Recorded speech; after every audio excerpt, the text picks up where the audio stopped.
Welcome back to Rnscrub. This is how to set up an IV extension line.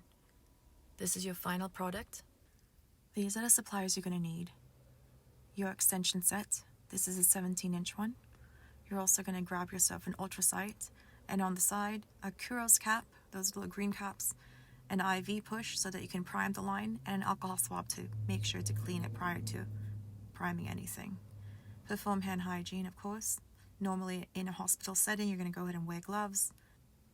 But for this video, I'm going to forego the gloves and just show you guys how to set it up.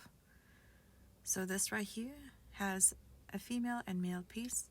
You're going to go ahead and grab the female portion, which in this case, the extension shows that it's green, and place it with your male portion of your ultrasight.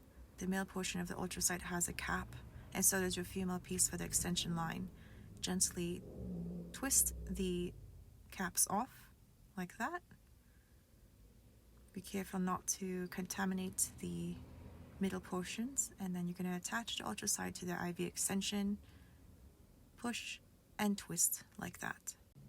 Now the last step would be cleaning the end of the hub with an alcohol swab, priming it with normal saline, and then after that locking it and placing the curos cap on when it's idle.